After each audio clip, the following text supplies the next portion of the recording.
Boa tarde a todos. É super bom estar com vocês de novo. O Corona e você hoje vai estar entrevistando o Walter, que eu conheci através do Sebrae, que é muito interessante os posicionamentos que ele coloca para a gente, tá? E eu queria pedir para vocês todos clicarem aí no Corona e você, se inscrevam no canal e venham com a gente.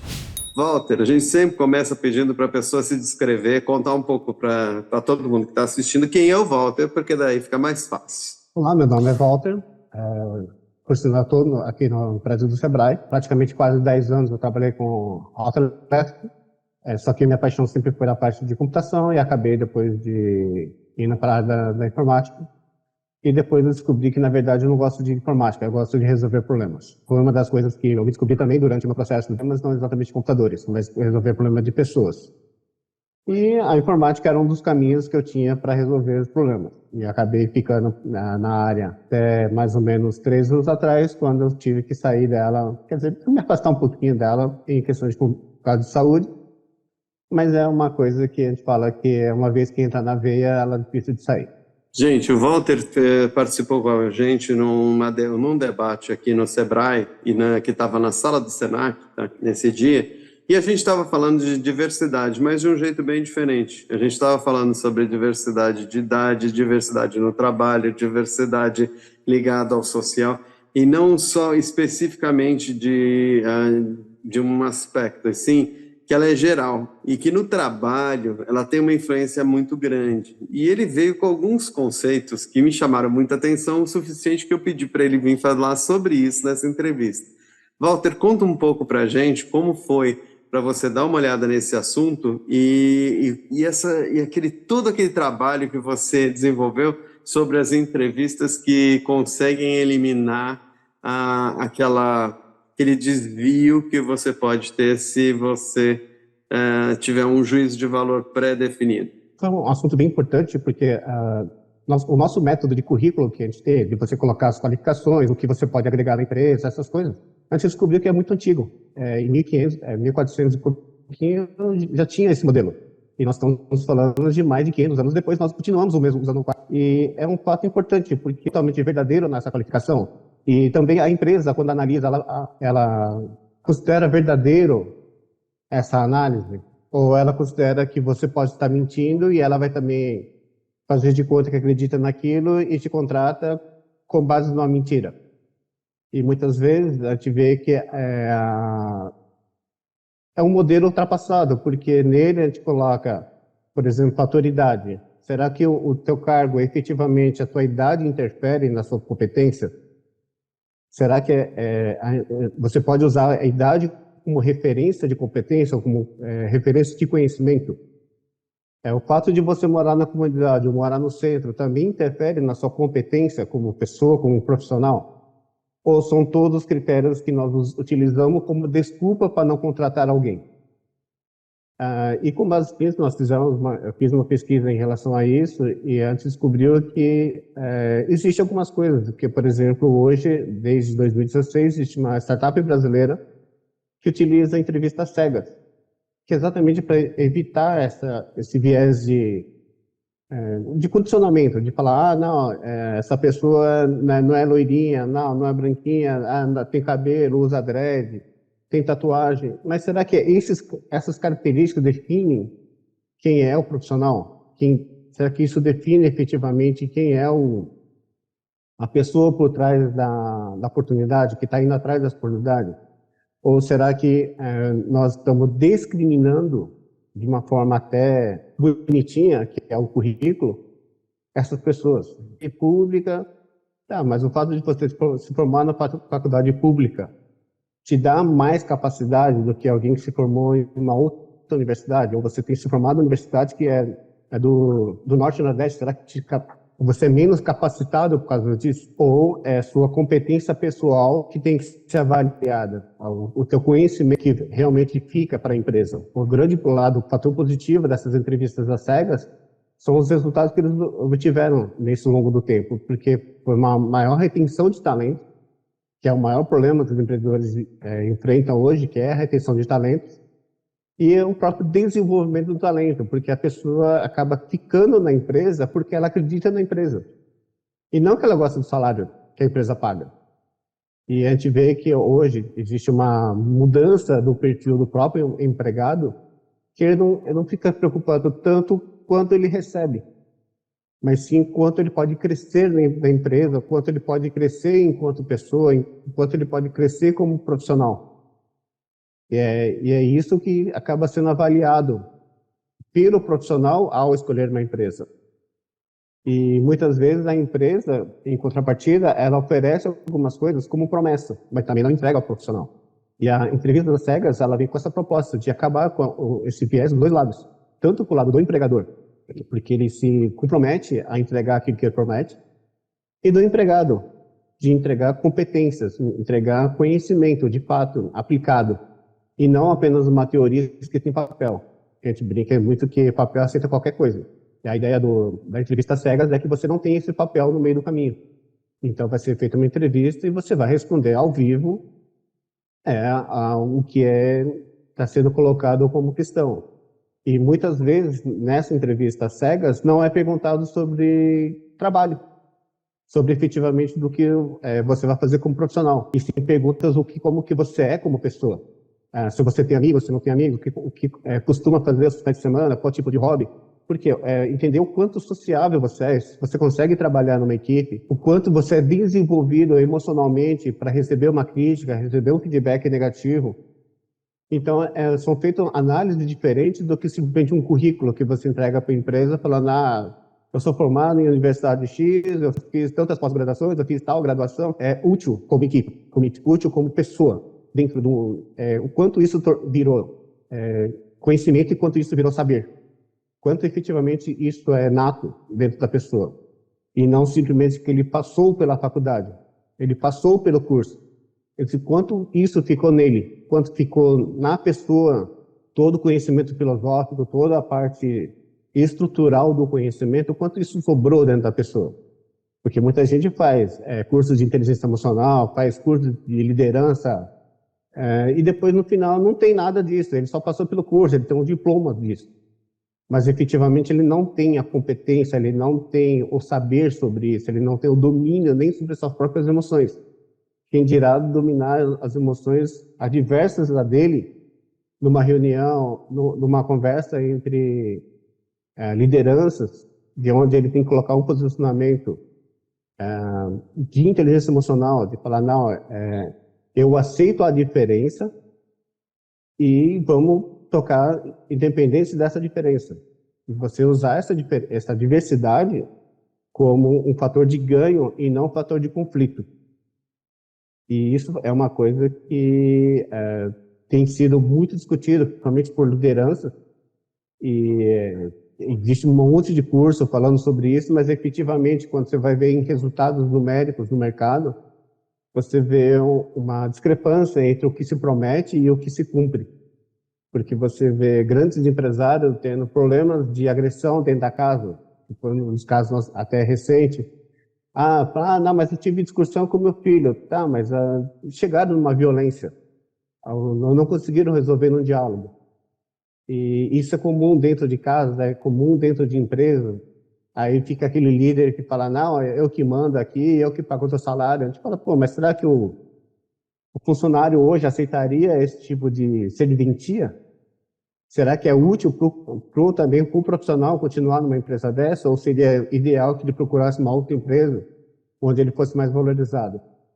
E essa que a gente fala que é uma das grandes diferenças que nós tivemos nos últimos anos, onde nós temos uma liderança um pouco mais aberta, no sentido de diálogo, e o profissional precisando se adaptar a essa nova realidade de perfil, e os próprios funcionários tendo um pouco mais de palavra dentro de uma discussão dentro de uma empresa.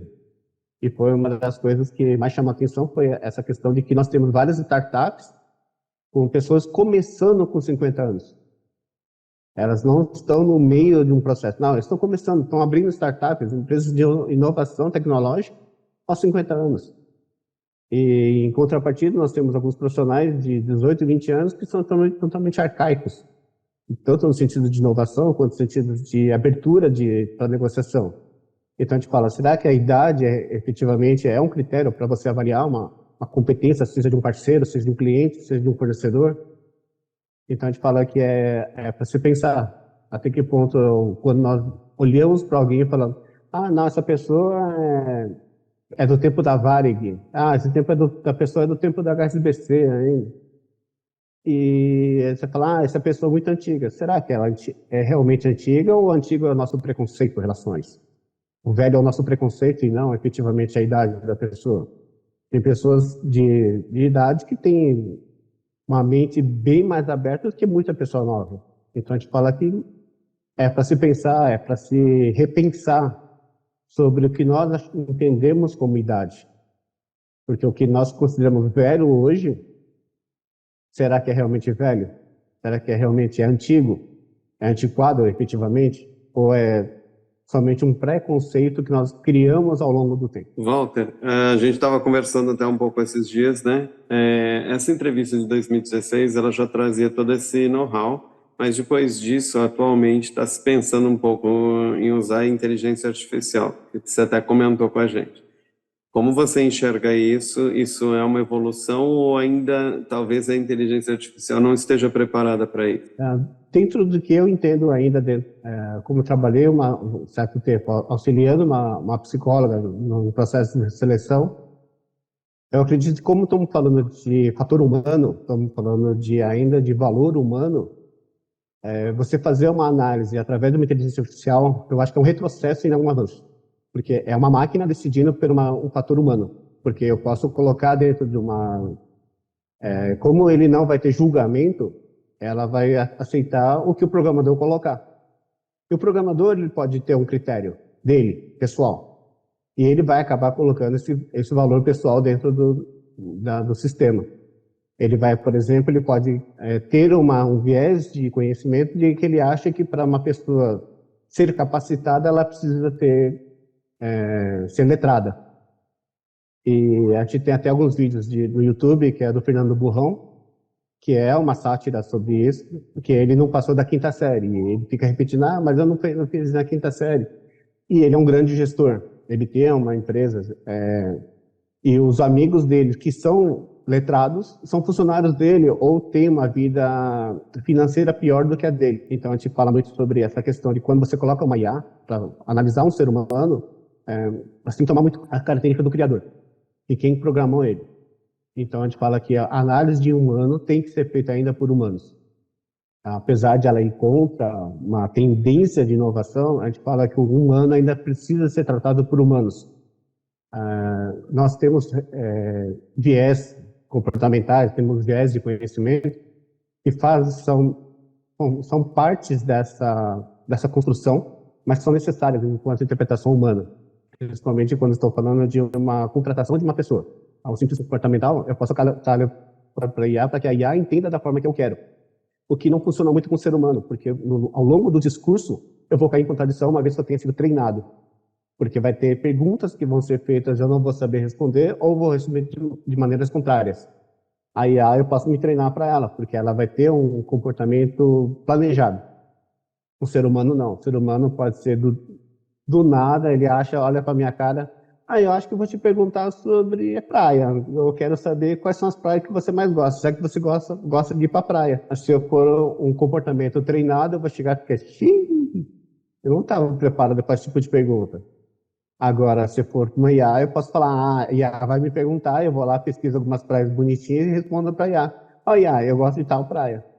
O ser humano, por leitura, até por leitura corporal, ele vai falar, não, isso que ele está falando é mentira. A IA não vai saber interpretar se isso foi mentira, por exemplo. Então, a gente fala que ainda as entrevistas humanas, a gente precisa tirar o viés, que é essa questão de não julgar a pessoa pela aparência, jogar pela competência, mas também não podemos utilizar uma análise fria. Eu preciso entender o contexto do que está sendo proposto para a empresa e o que está sendo proposto ao candidato. Porque, por exemplo, se eu estou falando de uma inclusão social, uma empresa que tem responsabilidade de inclusão social, e você cria um processo de vaga, onde a pessoa precisa usar um celular para responder, a gente fala, tá, até que ponto realmente você está sendo inclusivo? Agora, se eu crio um processo onde você vai para algum lugar e eu não vou estar vendo sua cara, não vou estar sabendo onde você mora, onde você estudou, e estou querendo saber somente vontade de aprendizado, ou seja, eu quero saber quem é você. Se a gente não tivesse realmente disputando uma vaga, o quem é você de verdade, nós tornamos uma entrevista um pouco mais humana, um pouco mais realmente, de fato, inclusiva. Porque a gente tem até alguns filmes, tem aquele filme dos Estagiários, são dois vendedores velhos que vão procurar estágio na Google e numa entrevista comum eles nunca seriam aprovados, é que ele é aposentado. Então a gente fala que são critérios, são situações, foram filmes, mas são situações reais. Você pode ter uma pessoa que tem mais de 60 anos que tenha um perfil totalmente desbravador, de querer tentar coisas diferentes, tentar coisas novas. E as pessoas de 17, 18 anos querendo ter carreiras e aposentar na empresa. Com ter aquele o plano de carreira básico, aquele coisinha no final do ano eu vou ganhar minha cesta e não quero mais crescer mais do que isso, só do que que a empresa oferece, que é um perfil muito parecido com o que acontece em banco ou funcionalismo público. O cara fala, não, eu só vou chegar a cargo de você vem em contrapartida, pessoas de idade, fala, não, entrar nesse mundo da tecnologia, quero desbravar mundos, criar conteúdo, que é o caso daquele ator que faz vídeos, durante a pandemia, foi uma das pessoas que mais viralizou o vídeo. E a gente fala, tá, e ele é idoso. Ele já passou, já é realmente, de fato, idoso. E continua fazendo a graça dele, ele é um grande ator, ele continua fazendo a graça dele, virou influenciador digital. E é uma realidade dele. Mas será que se a gente fosse analisar por fator idade, ele estaria incluso? Será que ele, se a gente fosse pegar o que nós temos como base do que é ser um influenciador digital, a gente estaria incluindo ele como influenciador digital? Ou a gente falaria que influenciador digital é aquela pessoa que faz TikTok com até 20 anos e fica fazendo palhaçada na internet? A gente fala, então, são viés que nós temos, nós carregamos, e nós precisamos destruir esses viés e construir uma nova forma de enxergar tanto o emprego quanto a oportunidade, quanto a nossa própria sociedade como um todo. Walter, você também comentou uma coisa comigo lá nessa reunião, que essas entrevistas e esse modelo mais moderno, ele também elimina um pouco dos problemas em relação à acessibilidade, né? Porque, na realidade, assim, quando você não enxerga, você também elimina alguns casos de que as pessoas não enxergam ainda de maneira equivocada uma parte da sociedade. Você podia falar um pouco disso para a gente também? Isso é uma coisa até bastante comum. Por exemplo, você pega uma vaga de atendente de call center. Qual que é a diferença se ele é cadeirante ou não? Nenhuma. Ele vai ficar sentado o tempo todo? Também nenhuma, porque ele vai ficar o tempo todo sentado. Então, a gente fala que muitas vezes a desqualificação de um profissional não é por causa da dificuldade dele, é por um viés que nós temos no nosso julgamento. Nós não julgamos a vaga, julgamos as pessoas. Então, a gente fala, tem a questão de cota.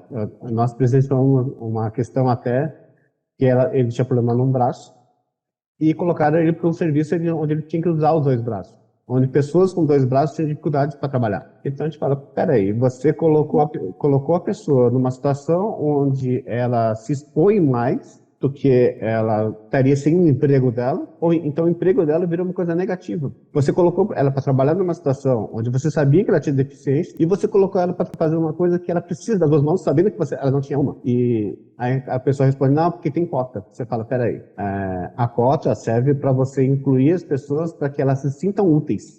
Não que elas se sintam pior do que ela já se sente. Então a gente fala que nós temos os dois lados na entrevista. A vaga é para uma pessoa que precisa estar sentada, o maior tempo dela é sentada? Então não importa se ela é cadeirante. Ela é uma pessoa que ela tem uma deficiência visual, ela tem baixa visão. mas o trabalho dela requer alguma coisa que ela tem que usar a visão como critério de julgamento. Por exemplo, ela vai trabalhar numa esteira de produção, onde a baixa visão dela pode colocá-la em risco? Ah, sim. Então você desqualifica a pessoa pelo risco do emprego. E hoje as pessoas julgam a pessoa antes mesmo de saber se ela é apta ou não ao emprego. Então a gente fala que quando você tira a entrevista às cegas, ela facilita no que sentido? Você tem uma vaga ou não da deficiência. Por exemplo, ele vai trabalhar com algo que o fato de ele ser cadeirante não vai interferir na execução do trabalho. Então você tira o viés de saber se o outro é cadeirante. Então você vai julgar pela competência dele, vai saber se ele tem competência, tem capacidade para exercer a função. Eu tenho, por exemplo, um cargo de atendimento. Eu preciso saber se a pessoa tem uma boa dicção. Se ela tem, eu não tenho que ficar olhando se ele tem uma boa aparência, porque a aparência é uma coisa que se constrói, porque o fato de a pessoa atender bem, ninguém para ficar olhando a aparência. A pessoa vai ser preferido ser atendido por ele ser uma pessoa prestativa, do que ser atendido por um bonitinho ou mal educado. Então a gente fala que quando você tira esses viés do caminho, você torna uma oportunidade mais justa e efetivamente você faz uma inclusão. E até na oportunidade a gente teve... o Cosmo também conhece, o Reginaldo, que é aqui do Sebrae, ele é cadeirante. Mas a visão que ele tem de negócio, ele supera muita gente que não é cadeirante. E só que se nós fôssemos avaliar apenas pelas aparências, a gente ia preferir um atendente que não fosse cadeirante. Nós achamos que nós somos mais parecidos. Será que o fato de ser parecido é útil? Sem poder ver a pessoa, sem poder ouvir a pessoa, você, de uma certa maneira, você está incluindo todo mundo para a oportunidade. Então, nós estamos deixando de julgar aparência, estamos deixando de julgar origem, descendência, sotaque, porque muitas vezes nós temos problemas, algumas empresas têm problemas de sotaque. Ah, o cara tem um sotaque nordestino, não vou contratar porque, o cara vai achar que aqui é uma empresa nordestina. Mas é um sotaque, é uma característica pessoal de uma região. Isso não vai desqualificar ninguém só por ele ter um sotaque diferente. A competência dele não está ligada ao sotaque, não está ligada às crenças. Se ele crê numa coisa diferente, isso não vai mudar a competência dele. A competência dele é competência. Conhecimentos, ter nascido na Silicon Valley, não quer dizer que você vai ser um gênio da tecnologia. Você pode ter nascido no meio do sertão nordeste e ser um gênio da tecnologia. Mas lá o cara não tinha nem água para beber. Tá, mas o fato dele não ter água para beber fez com que ele desenvolvesse talentos diferentes do que uma pessoa que nasceu na Silicon Valley. Então a gente fala que o fato de onde você veio, de quem você nasceu numa família rica, uma família pobre, se você nasceu numa periferia, se você nasceu num grande centro, isso não difere a tua competência. A tua competência está ligada ao que você é, sobre construção de ser, construção do ser e na construção do saber. E não exatamente da onde você frequentou. Você pode ter frequentado as melhores faculdades do mundo, ter só passado por ela. Você fez as provas porque as provas eram previstas e você estudou para fazer as provas e você passou nas provas porque as provas eram previsíveis. Porque as provas são aplicadas de acordo com a matéria que foi dada. Então você treinou para a prova e passou pela prova. Mas no dia a dia, onde você é desafiado a conviver com pessoas, você pode ter uma inteligência emocional zero. Você pode ter uma relação interpessoal zero. Você vai sair muito mal na empresa. Pior ainda como líder, que você vai usar aquela coisa do velho chavão. Manda quem pode, obedece quem tem juízo. Só que uma liderança fraca, ela não leva a empresa para frente. Uma liderança que não tem apoio é uma liderança solitária, que vai ficar lá, eu mando e o resto obedece, mas aí um vira a cara, você não desenvolve talentos, você não desenvolve competência, a performance da equipe normalmente é muito baixa, aí que você começa, eu não retenho talento, meu talento fica bom, vão tudo embora. Mas será que eles vão embora por causa de salário? Ou vão embora porque não aguentam mais olhar a tua cara lá como líder? E hoje já é comprovado, tem várias pesquisas que salário hoje não segura ninguém no cargo, não segura ninguém em empresa. Hoje as pessoas estão avaliando muito mais qualidade de vida, condições de crescimento, o quanto a empresa investe no potencial da pessoa, quanto ela é respeitada dentro da empresa, respeitada enquanto pessoa, respeitada enquanto opinião. Eles estão levando muito mais em consideração esses fatores do que simplesmente salário. Porque a gente fala que salário hoje ele virou meio que padrão. Ele não tem aquelas empresas tão diferenciadas que pagam uma fortuna absurda de diferença. Não, as empresas pagam ali mais ou menos dentro de uma faixa. Então, o que vai diferir uma empresa de uma outra, se você vai ter o talento retido ou não, é o quanto você valoriza esse profissional dentro da sua empresa, e não como salário, mas valoriza a diversidade dele, e respeita essa diversidade, que é isso que vai fazer com que tanto o talento seja desenvolvido, quanto a empresa também possa crescer nesse sentido. E isso foi uma coisa muito positiva quando eu fiz a pesquisa. E isso é uma realidade, não é apenas uma ideia. Hoje existe muitas empresas multinacionais, nacionais, já indo por esse viés, de que ele contrata um profissional para desenvolvê-lo, e não simplesmente para sugar o que ele tem. A empresa se dispõe a treinar o funcionário. Em contrapartida, um funcionário também se sente valorizado, porque não é porque antigamente tinha, eu te treino, mas você tem que fazer um contrato comigo que não vai sair daqui por 5 anos. Hoje não, hoje as empresas estão treinando o pessoal exatamente para que ele saia, que ele possa montar seu próprio negócio, que ele vire um novo parceiro no futuro, que ele venha agregar essa empresa em outras linhas de frente.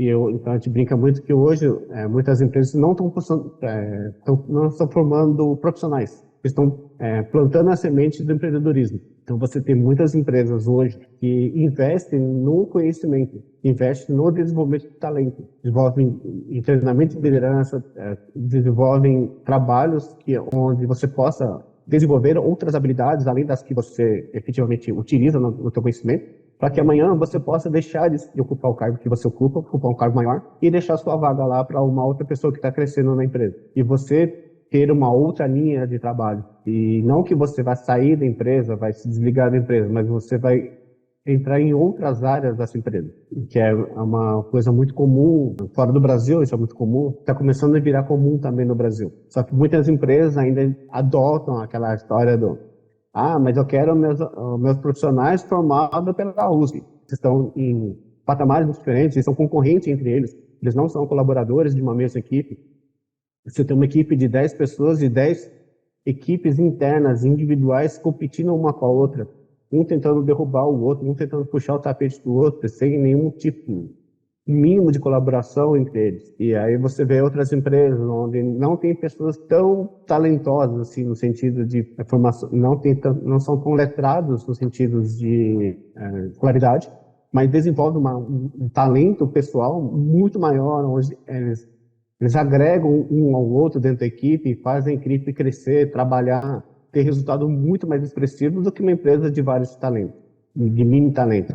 Então, você tem hoje empresas, principalmente a gente vê muito em empresas de tecnologia, é mais comum, a gente acaba vendo esse tipo de ação, onde você junta várias pequenas pessoas que não tinham tanta competências individualmente, mas em equipe eles fazem coisas extremamente incríveis, mas porque por trás de tudo aquilo tinha na formação, na entrevista, eles não levaram em conta a idade, não levaram em conta qual era o sexo da pessoa, não levaram em conta nada. Eles foram em conta somente competências, somente talentos. Então a gente fala que se isso está dando resultado e isso faz uma sociedade mais justa, é um caminho a ser seguido. Walter, a gente sabe que entrevista na internet tem um time, a gente não pode passar muito dos 30 minutos, senão ninguém nos assiste. Então eu queria te agradecer muito por ter participado, foi incrível, a gente falou muito de um assunto que é polêmico e é extremamente necessário. E hoje eu vou te convidar de novo para a gente falar de novo sobre isso e sobre outros assuntos em breve, tá? Eu queria agradecer muito a tua presença e vamos continuar conversando e tendo novas ideias e, quem sabe, novas entrevistas. Obrigado, Walter.